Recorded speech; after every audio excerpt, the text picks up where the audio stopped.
अरिहंत सिद्ध सूर्य उपाध्याय साधु सर अर्थ के प्रकाशी मार्ग उपकारी को स्वरूप जाने राग से भाई जो भक्ति काय को नवाए स्तुति को उचारी धन्य धन्य तुम काज सब काज भय कर जोर बार बार मंगल कल्याण सुख ऐसो हम चाहत है हो मेरी ऐसी दशा जैसी तुम्हारी है हो मेरी ऐसी दशा जैसी तुम्हारी मंगल मंगल वीत राग में क्या नमो गाई जाते हरिहंता हरि मंगल हरि ग्रंथ करने को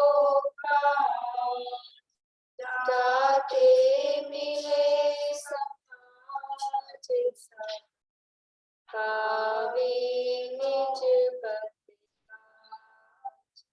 शिव उपाय करके कारण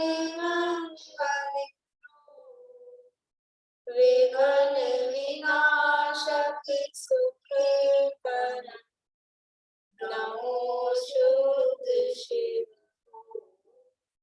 नमो शुद्ध शिव। मोक्ष मार्ग प्रकाशक में नवाधिकार चल रहा है। प्रश्न कुछ थे बाकी, लेकिन आज अभी लोग भी कम हैं, कल करेंगे प्रश्न। यहाँ अपनी चर्चा चल रही थी मोक्ष प्रकाशक में नवाधिकार, नवे अधिकार में क्या बताने वाले हैं। अब मोक्ष मार्ग का स्वरूप, यानी ग्रंथ का नाम है मोक्ष मार्ग प्रकाशक, और अब मोक्ष मार्ग का स्वरूप कहाँ आके बता रहे हैं, नवे अधिकार में आके मोक्ष मार्ग का स्वरूप, जिसका प्रकाश करना है उसका रास्ता, मोक्ष मार्ग प्रकाशक है ना, तो वो जिसका जो बताना है वो अब आके बता रहे हैं, और जहाँ पहुंचना उसका जो रास्ता है, उसका जो उपाय है। तो सबसे पहले सिद्ध कर रहे हैं कि मोक्ष के मार्ग पर जाना है, मोक्ष के मार्ग का उपाय बता रहे हैं, तो वो मोक्ष हमारे लिए हित रूप है कि नहीं। तो पहले सिद्ध किया आत्मा का हित मोक्ष ही है, ये सिद्ध किया अनेक युक्तियों से, और फिर उसके बाद में ये सिद्ध कर रहे हैं कि वो जो आत्मा का हित मोक्ष में है, उस मोक्ष की प्राप्ति कैसे होती है। पुरुषार्थ स्वभाव से होती है, होनहार से होती है, काल लब्धि से होती है, निमित्त से होती है, कि पुरुषार्थ से होती है। तो पंडित जी साहब ने जवाब दिया, काल लब्धि और होनहार तो कोई वस्तु ही नहीं है। जिस समय कार्य बने वही काल लब्धि, और जो कार्य हुआ वही होनहार है, उसमें तो कुछ अपना चलना नहीं है। और निमित्त है वो कर्म के उपशमादिक है, वो भी परद्रव्य है, उसमें भी अपनी कुछ चलती नहीं है। तो फिर कहाँ चले अपनी, यानी अपन उपाय करें तो वो किस हिसाब से कर सकते हैं, तो पुरुषार्थ में अपनी चल सकती है, पुरुषार्थ से उद्यम करे वहां जीव की चल सकती है। तो कहा कि पुरुषार्थ से ही मोक्ष प्राप्ति संभव, ये बात यहाँ पर वो कह रहे हैं। तो उसने प्रश्न किया, यदि पुरुषार्थ से होती है तो उपदेश तो सब सुनते हैं, कोई उपाय कर पाता है और कोई नहीं कर पाता है, तो सब उपदेश सुन रहे हैं। तो उन्होंने कहा कि उपदेश सब सुन रहे हैं, लेकिन जो उपदेश सुनकर उस रूप उद्यम करता है, और जिस प्रकार के उद्यम से वो कार्य डेफिनेटली हो, वो उद्यम करे तो वो वास्तविक उद्यम कहा जाता है, तो उसका उपदेश सुनना सार्थक कहा जाता है। और उपदेश सुना और कर भी रहा है लेकिन ऐसा काम कर रहा है जिससे वो फल उसका प्राप्त होगा ही नहीं, तो फिर वो उसका पुरुषार्थ भी कार्यकारी नहीं कहा जाएगा। ये सब बातें यहाँ कही। फिर उसने कहा कि उपदेश तो सभी सुनते हैं, कोई उपाय कर पाता है कोई नहीं, कि जो उपदेश सुनकर पुरुषार्थ करते हैं, कोई बात आ गई। फिर द्रव्यलिंगी की बात कही कि द्रव्यलिंगी इतना पुरुषार्थ कर रहा है, तपस्चरण आदि कर रहा है, घर गृहस्थी छोड़ के सब, तो कहा अन्यथा पुरुषार्थ से सिद्धि चाहे तो कैसे हो। यानी द्रव्यलिंगी मतलब मोक्ष का पुरुषार्थ क्या है, नग्न दिगंबर हो जाना मात्र वो मोक्ष का पुरुषार्थ नहीं है, उसको अन्यथा पुरुषार्थ कह दिया है।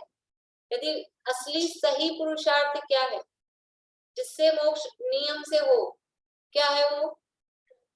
रत्नत्रय, रत्नत्रय रूप परिणमित होगा तो मोक्ष का सच्चा पुरुषार्थ है। फिर नग्न दिगंबर होना भी सही है, और रत्नत्रय नहीं है और नग्न दिगंबर हो गया है तो कह रहे हैं अन्यथा पुरुषार्थ, और अन्यथा पुरुषार्थ से फल चाहे तो कोई सिद्धि नहीं हो सकती। तो बोले ये तो भ्रम है, तो भ्रम का कारण भी तो कर्म है। तो कहा कि यदि तुम निर्णय करते हो तो भ्रम दूर होता है, फिर कर्म कुछ उसमें बाधक नहीं होता है, बल्कि निर्णय करने से तो कर्म की स्थिति अनुभाग कम हो जाती है और निर्णय करने के लिए रास्ता मिलता है।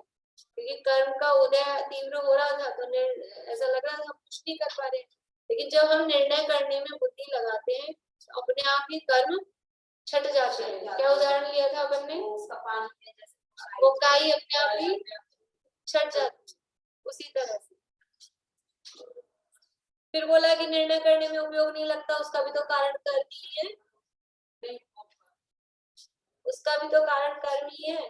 तो बोले कि एक इंद्रिय आदि के कह सकते हो कि आप निर्णय करने में उपयोग नहीं लग रहा, उसके तो कारण दिख रहा है क्योंकि उसको ताकत ही नहीं है एक इंद्रिय से असंग तक, पर तुझे तो मन मिला है और इतनी बुद्धि मिली है, तो तेरे निर्णय करने में उपयोग नहीं लगा रहा है, ये कर्म का कारण नहीं है, ये तो तेरे ही पुरुषार्थ की कमी, ये तू खुद नहीं कर रहा है वो काम, वो तेरी ही कमी। इस तरह से यहाँ डांट भी लगाई थी। और फिर आगे प्रश्न किया, पेज नंबर 311 पे आ जाइए।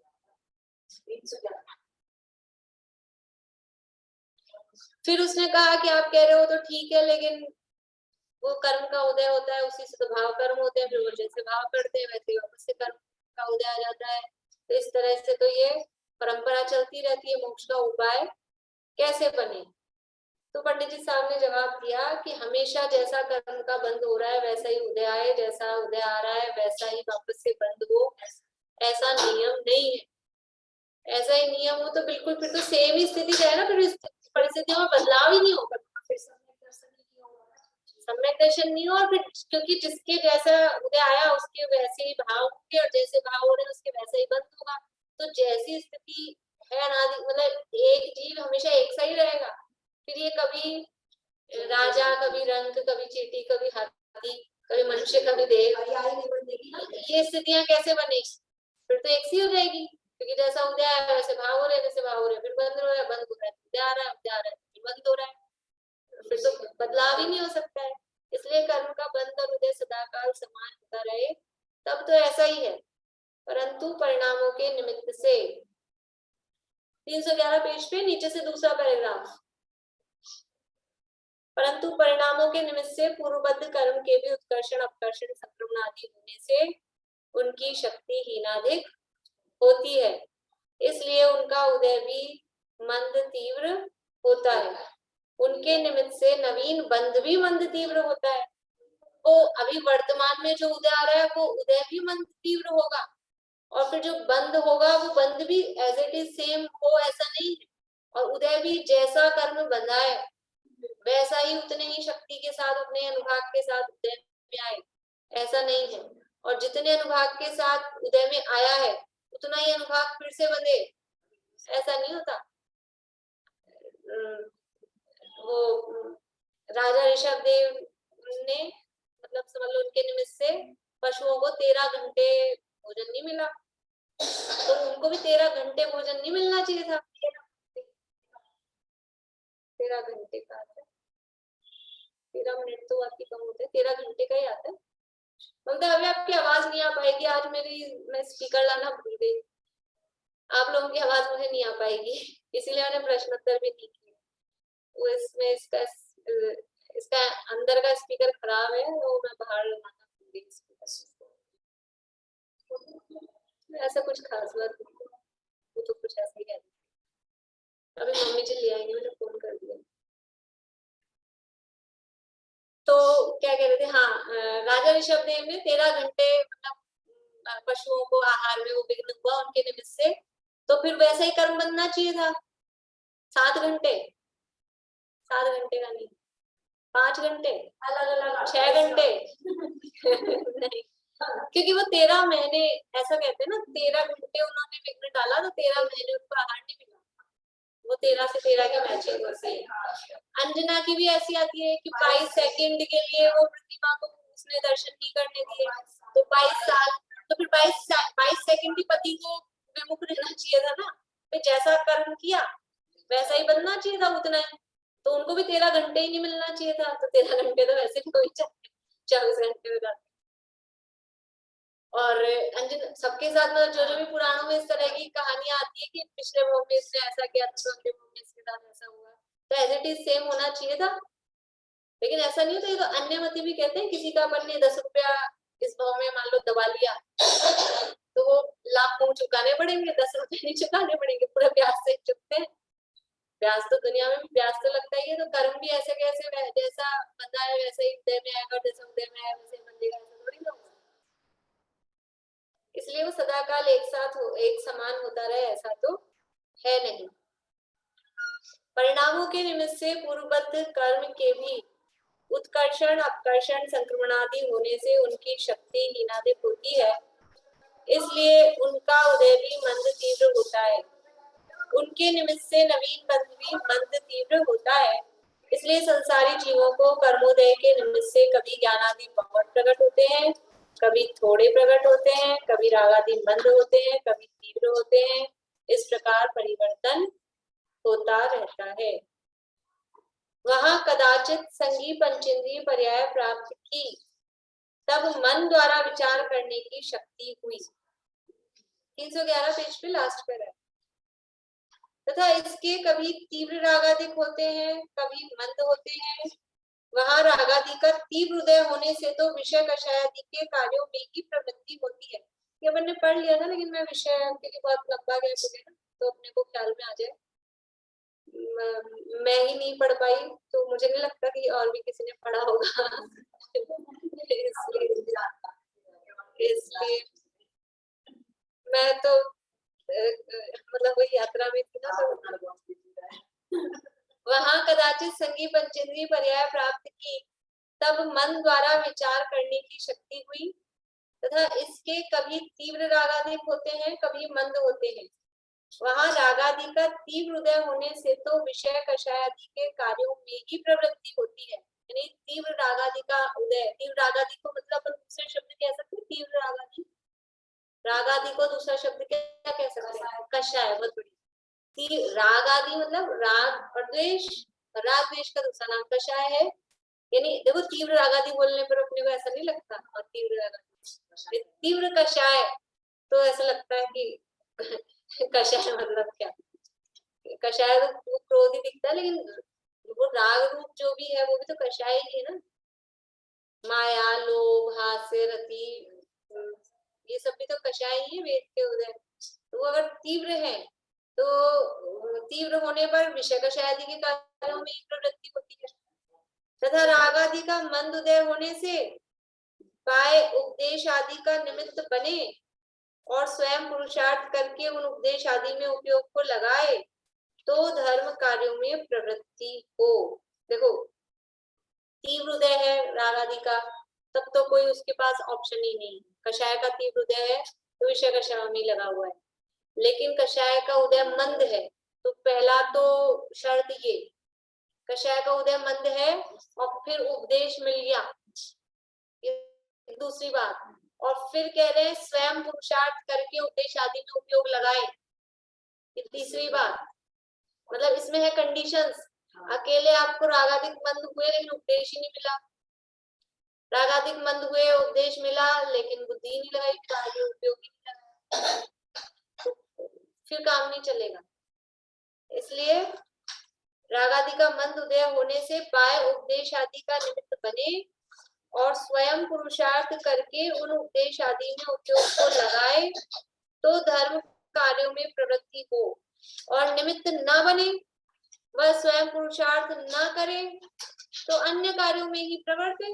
अगर उपदेश का निमित्त नहीं बना लेकिन रागादिक मंद है, कषाय मंद है, उपदेश नहीं मिला, तो जब उपदेश ही नहीं मिला तो उपयोग कहां से लगाया, उपयोग भी नहीं लगाया, पुरुषार्थ भी नहीं किया, अन्य कार्यों में प्रवृत्ता लेकिन उसमें रागादिक मंद रहे। वहां तो तीव्र कषाय तीव्र रागादि का उदय था, तब तो विषय कषाय में प्रवृत्ति हो रही थी, वो भी तीव्र कषाय रूपी काम। और अभी कषाय मंद हुई, रागादिक मंद हुए, लेकिन उपदेश का निमित्त नहीं मिला, निमित्त नहीं मिला तो खुद ने भी कोई पुरुषार्थ नहीं किया, फिर अन्य कार्यों में ऐसे ही जितनी देर का वो समझ लो उदय था मंद, वो अन्य कार्यों में इसी तरह से निकल जाता है। ऐसे अवसर में उपदेश कार्यकारी है। जिस समय ये मंत्र आगादि से एक प्रवर्त रहा है ना, उस समय अगर उपदेश मिल जाए, और उपदेश मिल जाए अकेला नहीं, क्या क्या शर्त, फिर खुद पुरुषार्थ करे तो वो उपदेश कार्यकारी हो जाता है।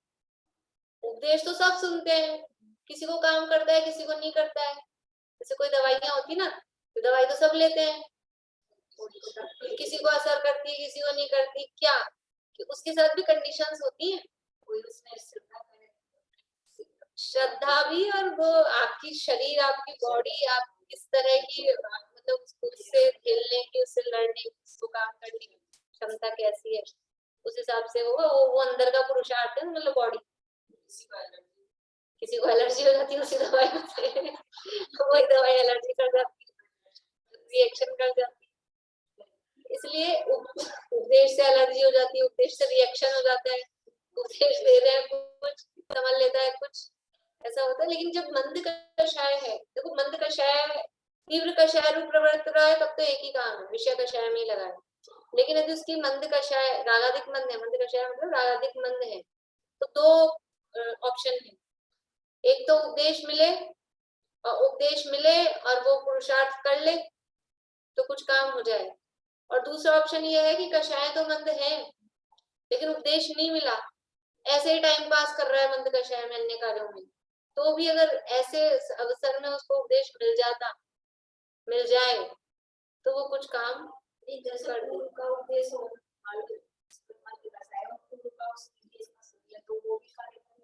हाँ हो जाएगा, तो उस समय उसको याद तो आना चाहिए, कुछ इस तरह का तो निमित्त बनना चाहिए, पूर्व का उपदेश को याद आ जाए, पूर्व का उपदेश याद आ जाए, वो कार्यकारी होता है, बिल्कुल होता है, लेकिन उसके लिए भी कुछ वर्तमान में तो कुछ तो दिखना चाहिए ना, मतलब हाँ कुछ भी रूप से हो जाए।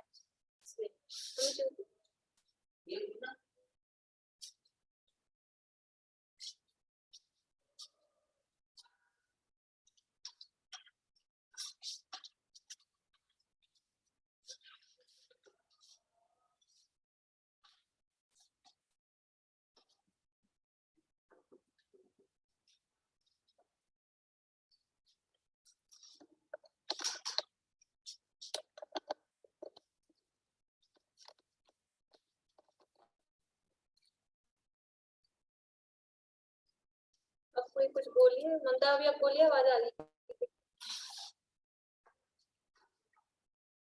6 महीने तो वो स्वयं उठे नहीं थे, ये बोल रही थी।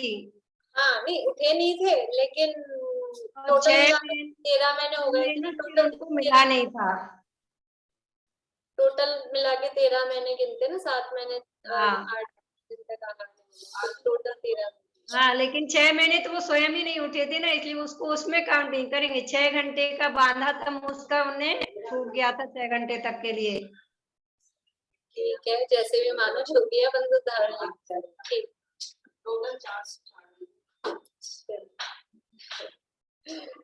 देखिए आगे 312 पेज पे फर्स्ट पैरा, विचार शक्ति रहित जो एकेंद्रियादिक हैं, उनके तो उपदेश समझने का ज्ञान ही नहीं है। यानी देखो प्रश्न क्या था कि द्रव्य कर्म की वजह से भाव कर्म बुरा, भाव कर्म से द्रव्य कर्म बुरा, इस प्रकार के चल रहा है, तो मोक्ष का उपाय कैसे बने। तो पहला तो कह दिया कि उत्कर्षण अपकर्षण उसमें होते रहते हैं, जैसा बांधा है वैसे ही उदय में आए, जैसा उदय में आया वैसे ही बंधे, ऐसा कोई नियम नहीं है। और अब ये संगी पंचेंद्रिय पर्याय प्राप्त कर रहा है, तो उस उपदेश को मतलब उदय आया, तीव्र कषाय रूप आ रहा है या मंद कषाय रूप आ रहा है, तो उसमें कुछ काम हो सकता है। लेकिन अब जो एकेंद्रियादिक है, ये उदय की बात बता रहे हैं, ये कर्म का उदय कैसा आ रहा है। तो संगी पंचेंद्रिय में तो कर्म का क्षयोक्षम था, समझने की योग्यता थी, लेकिन कषाय का उदय तीव्र था, तीव्र आघात से प्रवर्त रहा था, तो उसको उपदेश कुछ काम नहीं कर रहा था। लेकिन जो मंद कषाय रूप प्रवर्त रहा था, उसको उपदेश काम कर सकता है। अब जो विचार शक्ति रहित एकेंद्रियादि है, उनके तो उपदेश समझने का ज्ञान ही नहीं। जो एकेंद्रियादिक है वो तो क्या समझेंगे, वो समझ ही नहीं सकते, उनको ज्ञान ही नहीं। और तीव्र रागादि सहित जीवों का उपयोग उपदेश में लगता नहीं।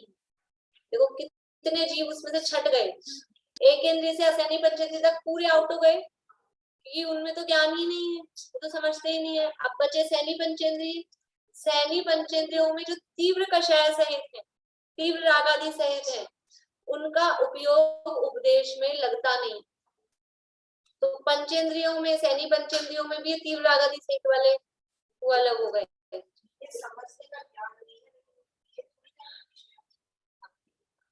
नहीं है, लगती नहीं है। शिवक्षम लगती सैनी पंचेंद्रिय की। अपन ने क्या परिभाषा पढ़ी थी शिवक्षम लगती की, क्या परिभाषा है। ऐसा ऐसा उदय जिससे समझने उदय नहीं, ऐसा चाहिए। हाँ हाँ, अंदर से कौन बढ़िया अच्छा है, अंदर वालों की इधर की आवाज भी आती है। शिवक्षम लब्धि की परिभाषा क्या पढ़ी थी 7वें अधिकार में, टोडामल जी के शब्दों में बोलना है, बोलिए प्रहलाद।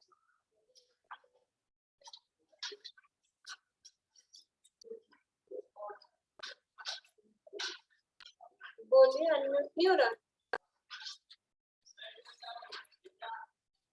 इनका नेटवर्क गया। और किसी को याद है? नहीं, बोलिए आशा आंटी। वो सदावस्था रूप वाली नहीं, शिवक्षम लब्धि ज्ञानावरणादि कर्मों का ऐसा शिवक्षम जिससे तत्व विचार करने की शक्ति, तत्व विचार कर सके, ऐसा शिवक्षम, उसका नाम है शिवक्षम लब्धि।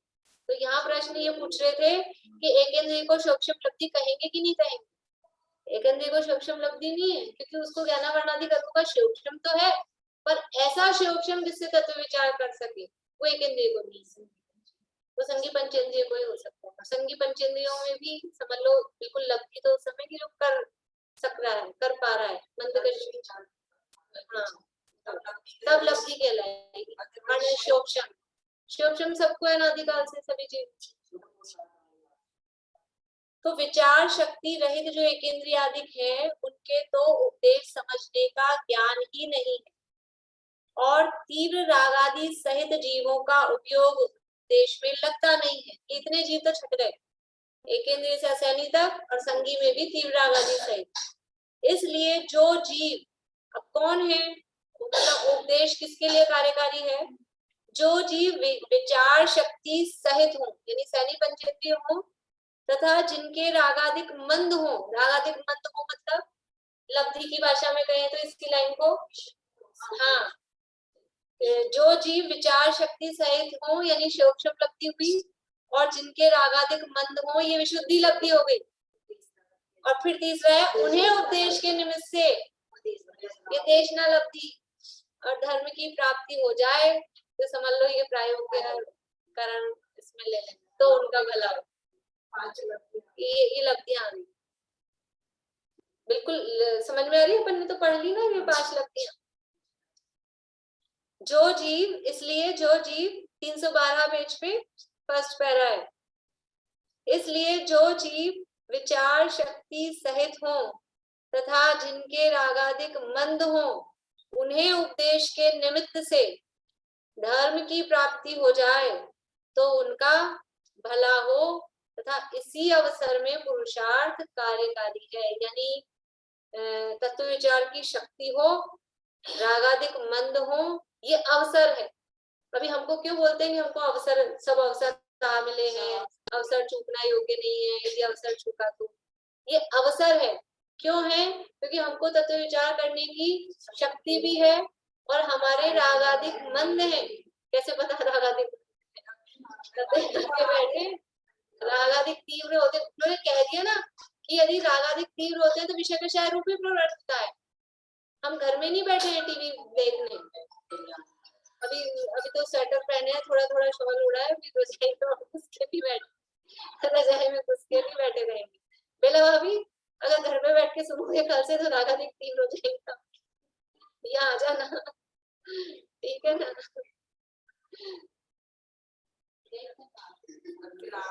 घर में बैठ के भी सुन रहे हैं, ये और रागादिक मंद है। घर तो वैसे भी शका का डेरा है, उसमें भी हम चला के बैठ गए, पूरी की पूरी छुट्टी नहीं कर रहे, ये रागादिक मंद है। ये हम घर में रहते हुए भी इतने चचर पचर में भी हम चला के बैठते हैं, ये रागादिक मंद है। तो ये अवसर है, शक्ति भी है, रागादिक मंद भी है और उपदेश का निमित्त भी मिल रहा है। अब किसकी देशना तो देखो, देशना तो ज्ञानी धर्मात्मा की होती है, लेकिन आपने कभी पहले सुनी होगी तो मेरे निमित्त से वो आपको काम कर जाएगी। तो देश का निमित्त भी मिल रहा है। अब किसका काम बाकी है? किसका काम बाकी है? अब पुरुषार्थ से उद्यम करना, यानी ये सब तो थाली सजी सजाई लगी हुई मिली है, मुंह में भी रख दिया। वीआईपी होते हैं ना दूल्हा दुल्हन, तो मुंह में खड़े रहते लोग खिलाने वाले, अब चबाना तो खुद को ही पड़ेगा। ये चबाने का पुरुषार्थ, इसको उपदेश को ये चबाना है वास्तव में। तत्व निर्णय करना मतलब वो उसको भोगना, उसको चबाना, उसको निर्णय तभी तो होगा, निर्णय पे तभी पहुंचेंगे जब उसको बार बार में विचार करेंगे। बस इतना काम बाकी, कितने सारे स्टेप तो अपने निकल गए। हम गिरनार जी चढ़ के आए तो भी अपने 5000 सीढ़ियां तो हो गई, अब कितनी बची है? इतना तो रास्ता निकल ही गया। और उड़न खटोला से चले गए तो 5000 तो पहले ही कम हो गई, अब कितनी बची है? उड़ के चले गए तो ये कितनी बची है? अपना इतना काम तो हो गया, 3 लब्धियां तो हो गई, 5 में से 3 हो गई, आधे से ज्यादा काम हो गया, 2.5 भी नहीं, 3 हो गई ना। अब तो इतना सा ही तो काम करना है, अब कोई इधर से उधर उठा के भारी भारी पत्थर तो रखने नहीं है। हाँ, बैठ के विचार ही तो करना है। इसलिए मतलब केवल अपने को करना है जो भी कुछ करना है। इसलिए कोई इस पे उस पे दो अपन कहें ये हमारे यहाँ कमी है, ये ऐसे हैं, इनकी वजह से नहीं हो पाता, मैं तो ये इसमें लगी रहती हूँ, उसमें कुछ नहीं, केवल अपनी। देखो, इसलिए जो जीव विचार शक्ति सहित हो तथा जिनके रागादि मंद हो, उन्हें उपदेश के निमित्त से धर्म की प्राप्ति हो जाए तो उनका भला हो तथा इसी अवसर में पुरुषार्थ कार्यकारी है। इसी अवसर में क्यों कार्यकारी है? तो कह रहे एकेंद्रियादि तो धर्म कार्य करने में समर्थ ही नहीं है, कैसे पुरुषार्थ करें? भाई वो समर्थ ही नहीं है, वो कर ही नहीं सकते हैं, वो क्या पुरुषार्थ, एक इंद्रिय क्या पुरुषार्थ करेगी मोक्ष मार्ग में लग जाए? चींटी क्या करे पुरुषार्थ, क्या पुरुषार्थ करे? नहीं कर सकते, तो वो तो मतलब उनको है ही नहीं, इतनी बुद्धि ही नहीं है, क्या करे? वो तो समर्थ ही नहीं है, कैसे पुरुषार्थ करे? और तीव्र कषाई पुरुषार्थ करे तो पाप ही का करे। तीव्र कषाई यदि विचार करेगा ना, देखो उसका भी पुरुषार्थ क्या होगा? पुरुषार्थ तो जीव कर क्या सकता है? जीव क्या कर सकता है? पुरुषार्थ, जीव का पुरुषार्थ मतलब जानना, देखना, विचार करना, यही तो है जीव का पुरुषार्थ। और क्या पुरुषार्थ है? इधर से उधर कुछ उठापटक करना है तो खुदगलों का परिणमन है, वो तो होने योग्य होता है। जीव क्या करता है उसमें? जो विपरीत पुरुषार्थ हो रहा है उसमें भी जीव क्या करता है? बस ये विचार, भाव, जानना, देखना, वही उसी रूप तो है। विपरीत रूप ज्ञान का परिणमन और विपरीत विचार चल रहे हैं, वो विपरीत पुरुषार्थ है। तो जो तीव्र कषाई है वो पुरुषार्थ करे तो वो पाप ही का करे, यानी उसके जो विचार चलते हैं ना, उसका दिमाग वो पाप रूपी, जैसे बोलते हैं ना किसी का जो मतलब मायाचारी है, कुटिल है, तो उसका दिमाग उधर ही कुटिलता में ही काम करता है। तो विचार तो कर रहा है, निर्णय भी करता है, लेकिन उसी रूप पाप ही का। धर्म कार्य का पुरुषार्थ हो ही नहीं सकता। देखो अभी साधारण सा उदाहरण देखें, अपन विचार कर रहे हैं अपन कहीं जाना है अपने को, तो जो मंद कषाई होगा वो कहाँ जाने का विचार करेगा कि तीर्थ यात्रा चल चलूं कहीं ऐसे, और तीव्र कषाई विचार करेगा तो यहाँ घूमने, हिल स्टेशन घूमने, वहां घूमने, हाँ पिक्चर देखने, ये ऐसा है, ये पाप ही का विचार। तीव्र कषाई का मतलब आतंकवादी नहीं होता अकेला। तीव्र कषाई का लगता है कोई गन लेके खड़ा होगा AK-47, वो नहीं अकेला। ये जो विषय कषाय में जा रहा है, पीछे कह दिया ना, विषय कषाय में जो रुचि है वो तीव्र कषाय है। तो तीव्र कषाय विचार कर रहा है वो पाप का, वो विषय कषायों का ऐसा ही विचार करेगा। और मंद कषाई होगा तो वो इस तरह का करेगा। और तीव्र कषाय पुरुषार्थ करे तो वह पाप ही का करे, धर्म कार्य का पुरुषार्थ हो ही नहीं सकता। तो सब में लगाना, किसी को दान देना है, मतलब खर्च करना है, कुछ लोग होते हैं भी हाँ खुले मन से खर्च, लेकिन जो तीव्र कषाई होगा तो वो अपनी फैमिली को सबको आज मैं पिक्चर दिखाने ले जा रहा हूँ, सबका टिकट का पैसा मैं दूंगा, होटल में खाना खिला रहे हैं। और मंद कषाई होगा तो तीर्थ यात्रा पे ले जाएगा, विधान करा देगा कि सब मंदिर में आप विधान करो, वो ऐसा काम कर देगा। काम इसी तरह का हो रहा है, भाव जमाने का कि घुमाने का वही आ रहा है, लेकिन वो किस तरह का विचार चल रहा है उसका फर्क पड़ता है। ठीक है,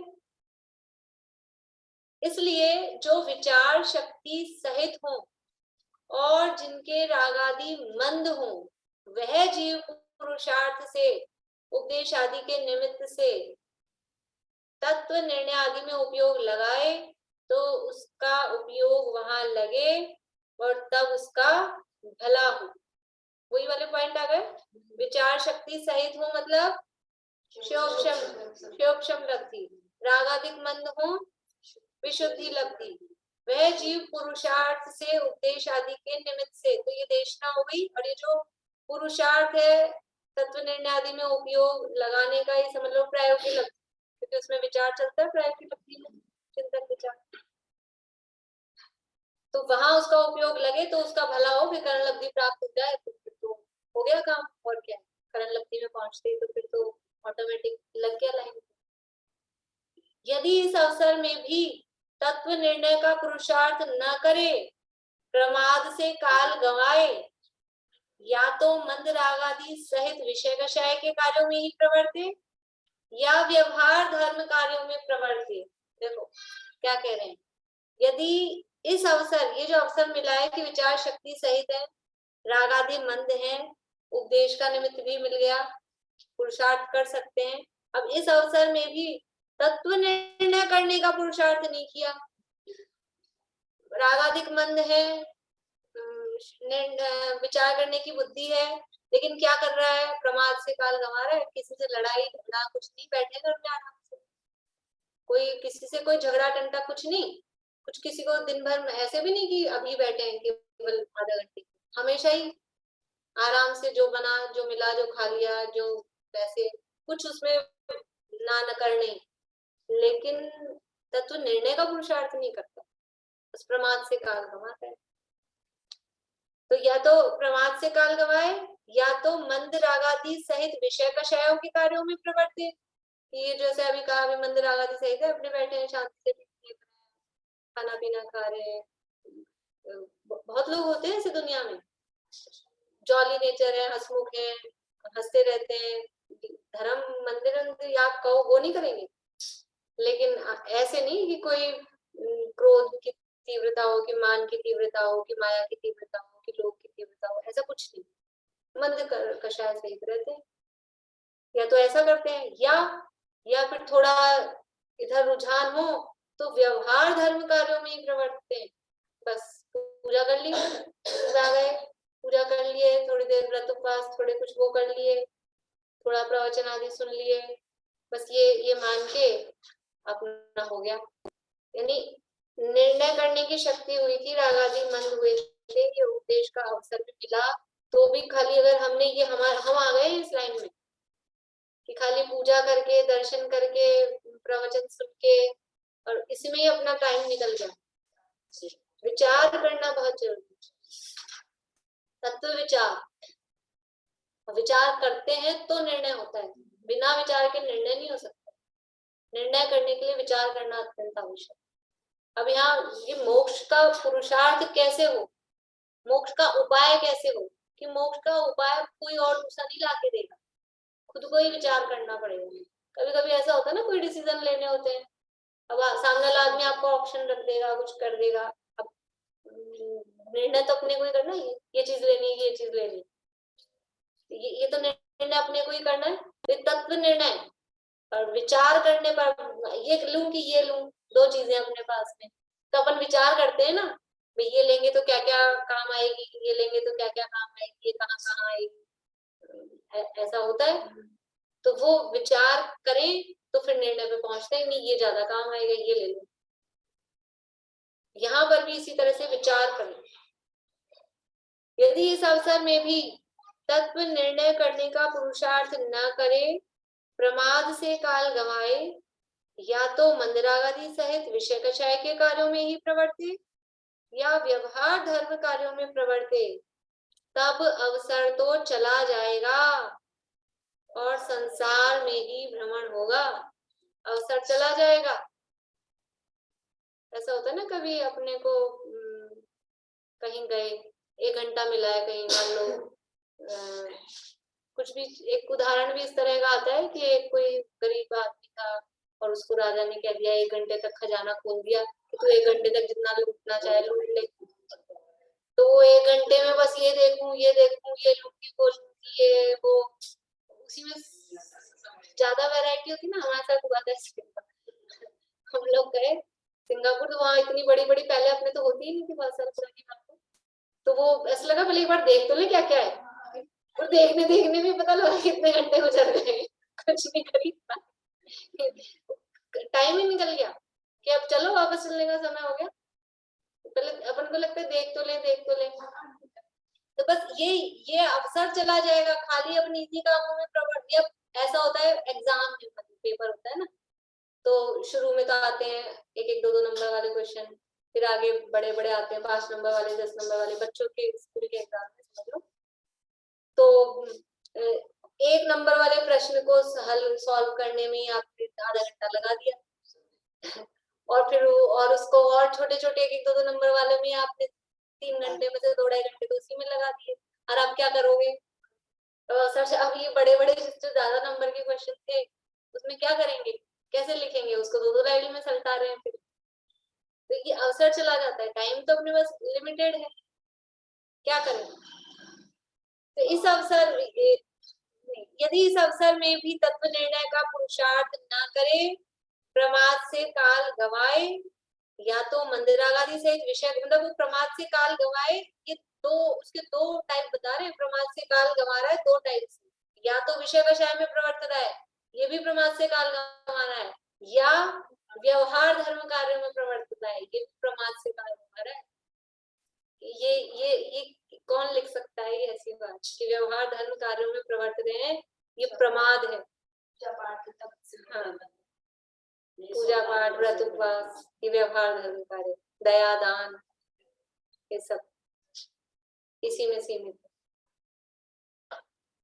तब अवसर तो चला जाएगा और संसार में ही भ्रमण होगा।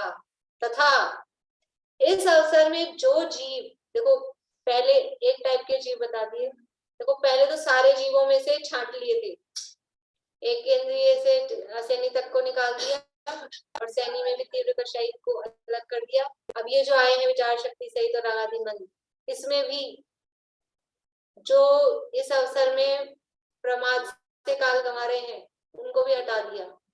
अब तथा इस अवसर में जो जीव पुरुषार्थ से तत्व निर्णय करने में उपयोग लगाने का अभ्यास रखें उनके विशुद्धता बढ़ेगी। ये ऊ की मात्रा आएगी, मेरी बुक में नहीं, विशुद्धता बनेगा, शय लगा है, हाँ। उनके विशुद्धता बढ़ेगी, उससे कर्मों की शक्ति हीन होगी। देखो शोभशम विशुद्धि देशना लब्धि के बाद में प्रायोगिक लब्धि में क्या होता है? विशुद्धता बढ़ती है। कर्णानुयोग से बताओ, प्रायोगिक लब्धि में क्या होता है? संख्या थोड़ी होगी, मतलब पाप प्रकृति उनकी तो नेचुरल होती जाती है, स्थिति कम होती जाती है, स्थिति बदलाव शरण वो तो कम प्रायोगिक लब्धि में नहीं, हाँ स्थिति कम होती है। कर्मों की स्थिति अंतः कोड़ा कोड़ी सागर रह जाती है ना, अप्रकृति बंधापसरण वगैरह होते हैं वो काम। यानी प्रायोगिक लब्धि में क्या होता है, मतलब सबसे स्थूल से स्थूल अपन देखें सरल अपने शब्दों में, कि कर्मों की स्थिति घट के अंतः कोड़ा कोड़ी सागर रह जाती है। कितने कितने सागरों के भी बंधे, 70 के, 40 के, 30 के, 20 के, वो सब कितने रह जाएंगे अंतः कोड़ा कोड़ी, मतलब 10,000 सागर से ज्यादा, 10,000, 1 करोड़,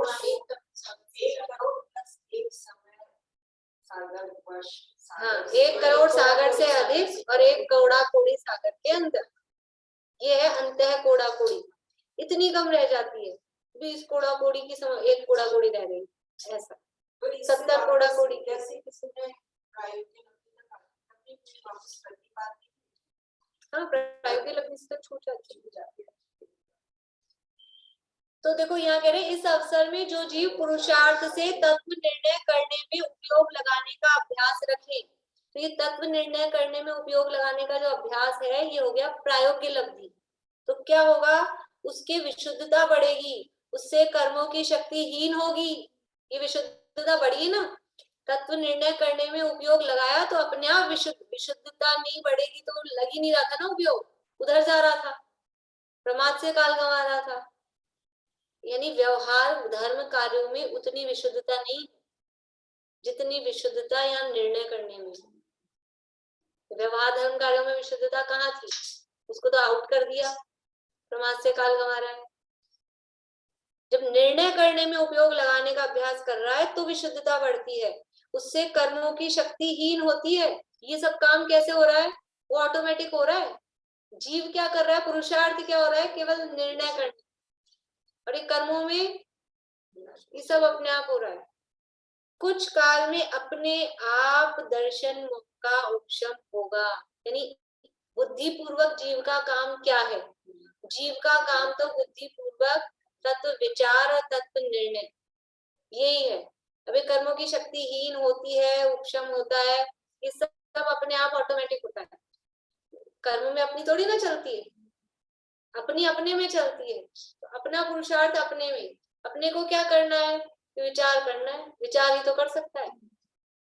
कितना मतलब कितना अच्छा जॉब है कुछ करने का, क्या करना है, विचार करने का काम है, लेकिन वो नहीं होता है, वो कठिन लगता है, बैठता नहीं है जी वास्तव में। अभी उस दिन एक प्रवचन में संजीव जी कह रहे थे, बोले शादियों में बाजे क्यों हो जाएगा, ये विचार निकल ले गई इसलिए इतने ढोल बाजे ये वो बोले बिजी रखते हैं। अभी मेहंदी हो रही है, अभी हल्दी हो रही है, अभी ये नाच गाना, अभी वो नाच गाना, विचार कर लिया तो हो ही नहीं पाएगी। ऐसे ही संसार में जीव मतलब इन विषय कषायों में अपने आप को बिजी रख, हाँ तो दूसरे लोग बिजी रखते हैं दूल्हा दुल्हन, यहाँ हम अपने आप को व्यस्त रख रहे हैं कि हम विचार कर लेंगे तो हम तो मुक्त हो जाएंगे विचार ही नहीं करने देते अपने आप को, इन विषय कषायों में अपने आप को व्यस्त रखते हैं। मतलब करे तो कुछ भी नहीं है काम। इसीलिए तो जैसा पुराणों में अपन पढ़ते ना कि झट इनको वैराग्य हुआ और यूं दीक्षा ली और यूं मोक्ष से, तो है ऐसे ही काम ही है, चुटकियों का ही काम है, लेकिन बस लगना चाहिए, करना चाहिए। तथा इस अवसर में जो जीव पुरुषार्थ से तत्व निर्णय करने में उपयोग लगाने का अभ्यास रखें, उनकी विशुद्धता बढ़ेगी, उससे कर्मों की शक्ति हीन होगी, कुछ काल में अपने आप दर्शन मुख का उपशम होगा, तब तत्वों की यथावत प्रतीति आएगी। ये तत्वों की यथावत प्रतीति क्या है? ये सम्यक दर्शन। तत्वों की यथावत प्रतीति ये सम्यक दर्शन। सो इसका तो कर्तव्य, इसका मतलब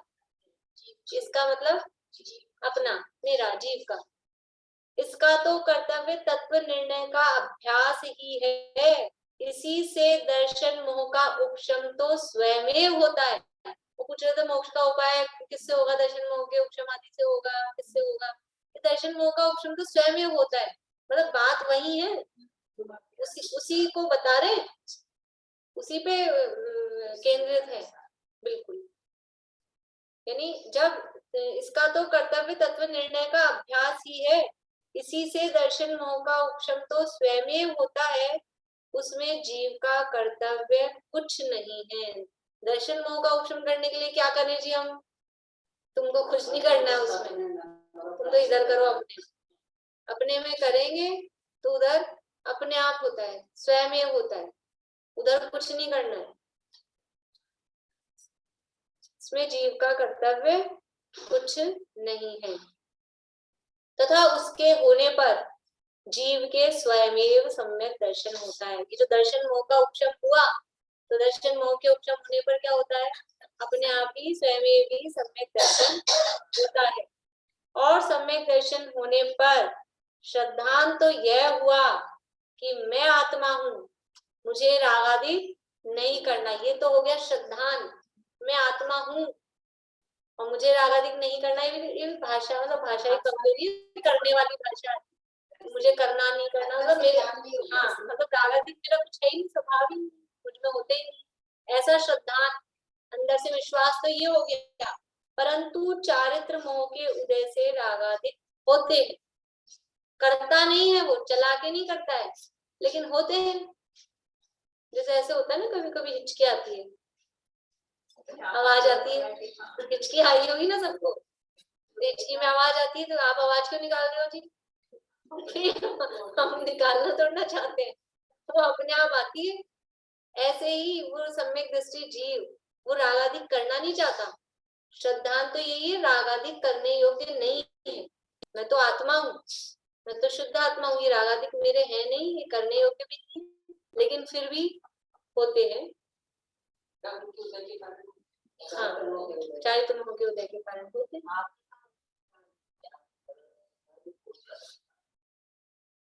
312 पेज पे लास्ट पर है।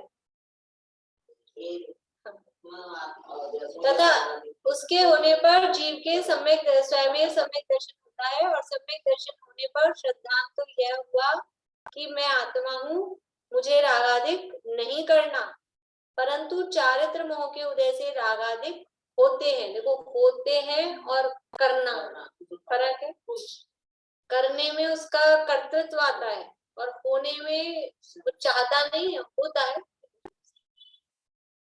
वहां तीव्र उदय हो तब तो विषयादि में प्रवर्तता है। अब सम्यक दृष्टि की भी स्थिति है, अगर वो रागादि का तीव्र उदय है, क्योंकि रागादिक हो रहे हैं चारित्र मोह के उदय से, और चारित्र मोह का तीव्र उदय होगा तो वो भी विषय विषय में प्रवर्तेगा, क्योंकि उसका काम ही यही है। कोई भी हो, यदि तीव्र उदय आएगा उसका, तो वो विषय विषय की तरफ चला जाएगा। और मंद उदय हो तब अपने पुरुषार्थ से धर्म कार्यों में वह वैराग्य आदि भावना में उपयोग को लगाता है। उसके निमित्त से चारित्र मोह मंद हो जाता है। यानी अधिक तीव्र उदय आया तो विषादी में प्रवर्तता है, तो थोड़ा उदय मंद आया तो वो धर्म कार्यों में वैराग्य आदि भावनाओं में उपयोग को लगाता है, तो वो और फिर उससे मंद पड़ता है।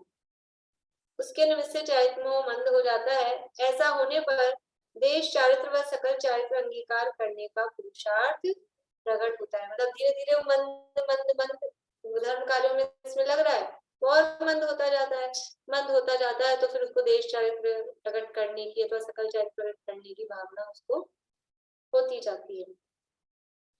तथा चारित्र को धारण करके अपने पुरुषार्थ से धर्म में परिणति को बढ़ाए, वहां विशुद्धता से कर्म की शक्ति हीन होती है, उससे विशुद्धता बढ़ती है और उससे कर्म की शक्ति अधिक हीन होती है।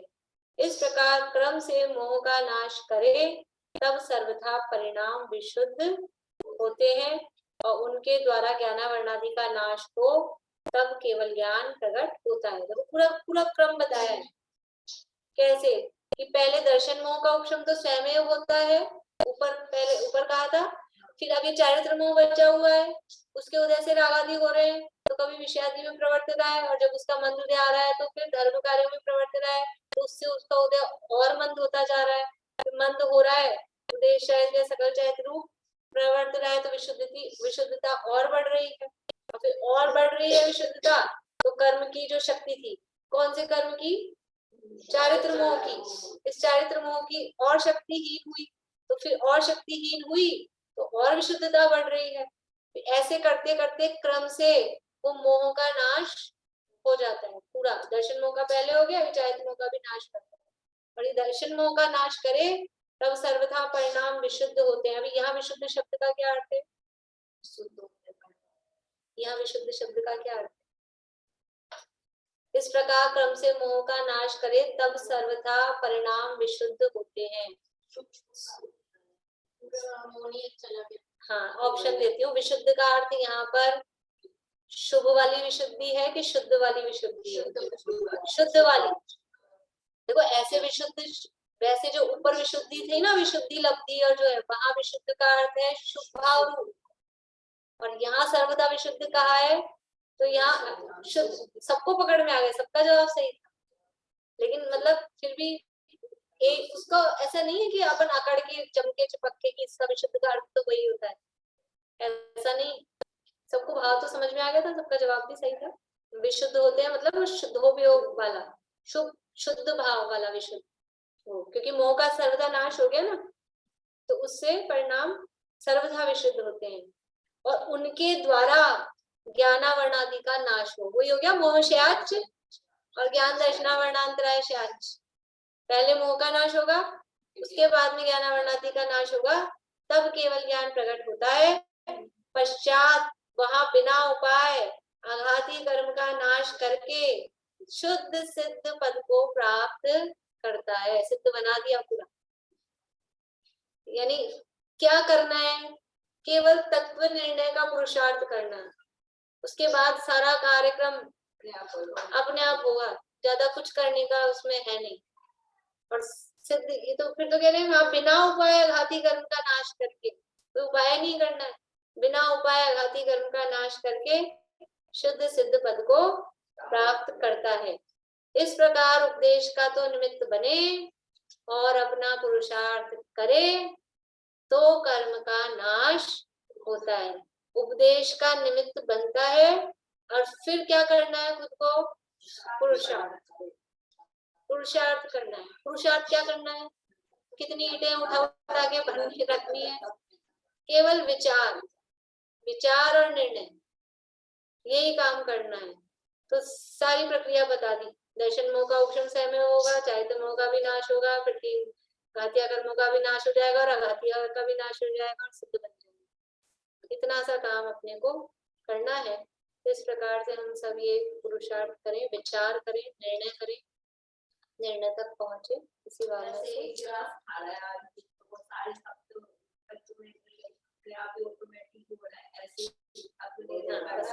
चबाने का पुरुषार्थ करना, फिर अंदर का कार्यक्रम सारा होता है, फिर कुछ नहीं करना, ऐसे का विचार करो बस। बिल्कुल। ये प्रश्न मैंने दिए हुए हैं, 32 से लेके 43 तक के हैं, कल से करेंगे अपन, ठीक है ना। 32 से 43 तक के बाकी बचे हुए हैं, कल से करेंगे। घर में किसी की रुचि नहीं होती, उसको तीव्र कषाय कहते हैं। तो जैसे इसमें मंद कषाय है, लेकिन धर्म में रुचि नहीं लगा, वो सामान्य रूप से मतलब उसको उस रूप में कहेंगे कि एक तो ऐसा कि बिल्कुल ही अरुचि दिखाता है धर्म से, लड़ाई झगड़ा करता है, अपने जनरल भाषा में उसको तीव्र कषाय कहते हैं। और शांति से बैठा है, झगड़ा करता किसी से नहीं करता है, लेकिन तुम जाओ तो किसी को मना भी नहीं करना, तो उसको सामान्य भाषा में मंद कषाय कहते हैं। लेकिन वास्तव में एक्चुअल में तो तीव्र कषाय। और वैसे लेकिन वो मना नहीं कर रहा, कोई कर रहा है तो उसको भी नहीं कर रहा। हाँ, वो बस इतनी उस हिसाब से उसको मंदा कह दी, लेकिन खुद को अरुचि है ना, तीव्र कषाय मतलब आत्मा के प्रति अरुचि, वो तीव्र कषाय। आत्मा की रुचि है वो मंद कषाय। और वो मतलब कोई सा धर्म भी नहीं कर रहा, ऐसे नहीं है वो तो कर रहा है, वो नहीं कर रहा है। ऐसे सब तरह के लोग होते हैं, इसलिए दुनिया में कुछ नहीं करते, प्रमाद से काल कमाते, ना ये धर्म करना ना वो धर्म करना, कुछ नहीं करना। विषय, इसलिए विषय कषाय में रुचि रहती है ना, विषय कषाय में विषय का साथ भी नहीं को अपने बस वो अंदर में रुचि विषय कषाय में है। जो भी कुछ भी करता है तो थोड़ा वो तो हाँ, बड़े बड़े बड़े मतलब स्थूल दिखने वाले ऐसे विषय को ना होंगे, लेकिन खाना पीना ये इतना तो बड़ा होना हाँ, वो तो विषय कषाय है ना। आलस में प्रमाद में बैठे हैं, अपने शरीर को कष्ट नहीं दे रहे, हिल नहीं रहे, तो ये विषय कषाय होती है। जिसके बस की भी ना हो तो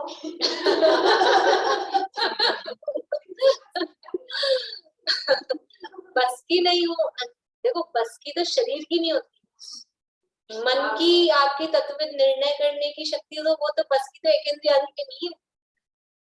जो सैनी पंचेंद्रिय है उसके तो बस की, शरीर की बस अलग होती है, शरीर की ताकत की अलग बात है। शरीर की ताकत नहीं है तो क्या विचार, शरीर की ताकत क्या हमारी विचार शक्ति को रोक सकती है? हमारे शरीर में ताकत नहीं तो क्या हम तत्व निर्णय नहीं कर सकते? अरे मेंढक कर सकता है, उसके शरीर में क्या ताकत है? मेंढक कर सकता है, चिड़िया कर सकती है, तो अपने इस शरीर की क्या बात है? इसीलिए कुछ बाहर का नहीं चाहिए, बाहर के हाथ पांव नहीं चाहिए, केवल ज्ञान दर्शन, ये 2 हाथ है और ये 2 पांव है, इससे पुरुषार्थ करना है, ये पुरुषार्थ चाहिए। बोलिए ममता अभी।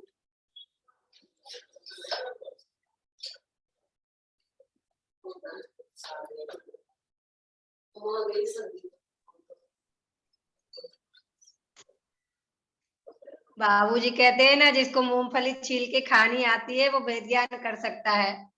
बिल्कुल, मूंगफली छील के खानी, मटर छील के खाना आता है, इतनी इतनी विचार शक्ति है ना।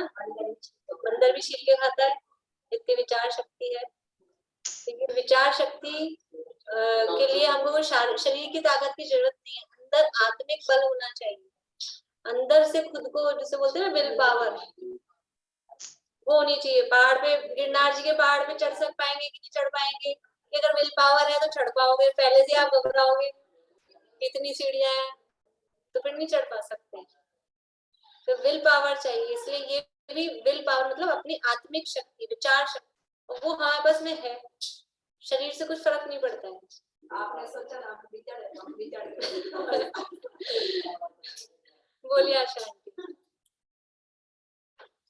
अब किसी की विचार शक्ति है तो उसका प्रैक्टिकल में क्या पता पड़ेगा? विचार शक्ति है, अब प्रैक्टिकल में क्या पता पड़ेगा, कैसे करेगा, क्या होना है?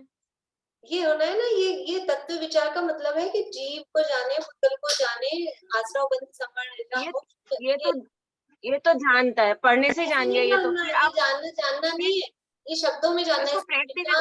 इसको प्रैक्टिकल में जानना है ना एक्चुअल में, हाँ। कि है ना, आपको पर से आपका ध्यान हट जाए, वो विचार सही है। प्रैक्टिकल में मतलब अपने वो को ये पर्याय दिखे, ये अपन जिस पर्यायों में मुक्त होते हैं, जिनको अपन द्रव्य मानने के वस्तु स्वरूप, द्रव्य गुण पर्याय अपने को अलग अलग ख्याल में आए, अंदर से रागादि विचार शक्ति का एक्चुअल मतलब तो ये हुआ कि आपको किसी में अपनापन पर चीज में भाषित ना हो, तो वो है असली विचार शक्ति। हाँ, वो है विचार शक्ति तो एक्चुअल में। ऊपर पदार्थ अपने सुख दुख का कारण नहीं दिखे, और हर द्रव्य की व्यवस्था अलग अलग समझ में आएगी, वस्तुओं का परिणमन है ऐसा, किसी में राग और सुख दुख, सुख दुख सब परिस्थितियों में सामान्य रहे, सहज रहे, वो है विचार शक्ति। सामान्य रहे, भले ही बाहर में नहीं दिखे, अंदर से सहज होना चाहिए। देखो बाहर में तो अंदर से किसी के भी चैतन्यों के उदय में हो रहा है ना, इसलिए कोई लेकिन जरूरी अंदर बाहर से में रोता बिलकता दिखे तो वो सहज अंदर से होनी चाहिए। अंदर से निर्णय होना चाहिए कि ये अनित्यता वस्तु का स्वभाव है, लेकिन बाहर में चाहे के उदय से कोई अपने खास का किसी का वियोग हो जाता है, रोना भी आएगा, ऐसा थोड़ी ना कि रोना नहीं आए, नहीं भी आए तो भी ठीक है, और आ जाए तो भी कोई ऐसा नहीं कि बड़ा बहुत बड़ा अपराध, वो एक अलग चीज। वो हिचकी वाली बात हो गई, लेकिन अंदर से तो उसकी ये समझ होनी चाहिए कि ये संसार का स्वरूप है। हाँ, हाँ। इस चीज का वो पता अंदर से एक मतलब अंदर चलती धारा आनी चाहिए। वो चलती।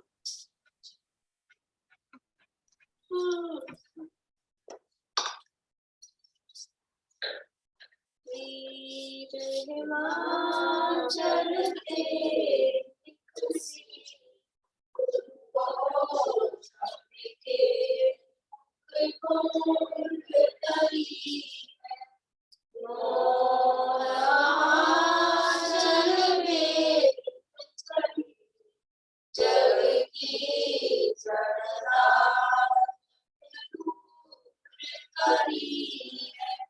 ज्ञान पयो निधि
जय श्री सभी को।